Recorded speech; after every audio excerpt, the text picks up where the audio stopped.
ಇವತ್ತು ಚಿಕ್ಕಮಗಳೂರು ನಗರದಲ್ಲಿ ಅಥವಾ ಜಿಲ್ಲೆಯಲ್ಲಿ ಯಾವುದೇ ಕಾರ್ಯಕ್ರಮ, ದೊಡ್ಡ ಮಟ್ಟದ ಕಾರ್ಯಕ್ರಮ ಇರಲಿ ಕಾಶಿಯವರೇ, ಅದು ಕಲಾಮಂದಿರದಲ್ಲೇ ಆಗುವಂಥದ್ದು. ಹಿಂದೆ ಇಲ್ಲಿಂದ ಓಡೋಗ್ತಾ ಇದ್ದಂಥ ಒಂದು ಸ್ಥಿತಿ ಇತ್ತು.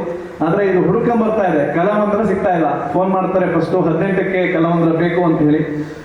ನಾನು ಆಗ ತಲೆ ಕೆರ್ಕೊಂತ ಸಿಗ್ತದ, ಅದು ದಯಾನಂದ್ ಸರ್ದು ಕಾರ್ಯಕ್ರಮ ಅಂದಾಗ ಮತ್ತೆ ಯಾರನ್ನೋ ರಿಕ್ವೆಸ್ಟ್ ಮಾಡಿ, ಇಲ್ಲ 18ಕ್ಕೆ ಬೇಕು ಅಂತೇಳಿ ಸಿ ಮಂಜುನಾಥ್ ಅವ್ರಿಗೆ ಹೇಳ್ತಾನೆ. ಅಂದರೆ ಆ ಮಟ್ಟಿಗೆ ಕಲಾಮಂದಿರ ಈ ಒಂದು ಪ್ರಗತಿ ಪಥದಲ್ಲಿದೆ ಅಂದರೆ ಅದಕ್ಕೆ ಕಾರಣ ಒಬ್ಬ ಅಧಿಕಾರಿ.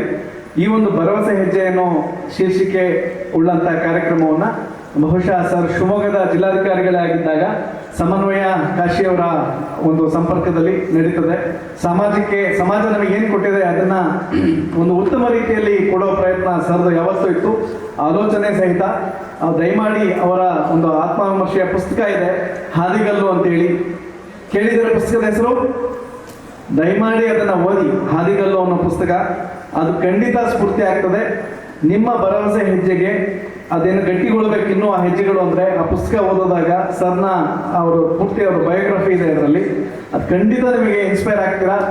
ಯಾವುದೇ ಏನು ನಾವು ಅರಿಷಡ್ವರ್ಗಗಳು ಅಂತ ಕರಿತೀವಿ, ಅವನ್ನೆಲ್ಲ ಪಕ್ಕಕ್ಕೆ ಆಚೆ ಹಾಕ್ಬಿಟ್ಟು ಪ್ರಗತಿ ಪಥ, ಯಶಸ್ಸಿನ ಪಥನ ಖಂಡಿತ ಹಿಡಿತೀರ ನೀವು. ಯಾಕೆಂದರೆ ಆ ದಶೆಯಲ್ಲಿ ವಿದ್ಯಾರ್ಥಿ ಜೀವನ ನಿಮ್ಗಳಿಗೆ ಫೋಕಸ್ ಟೈಮ್ ಇದು. ಆ ಫೋಕಸ್ ಟೈಮ್ಗೆ ಅತ್ಯಂತ ಸಮರ್ಪಕವಾದಂಥ ವ್ಯಕ್ತಿ ದಯಾನಂದ್ ಸರ್.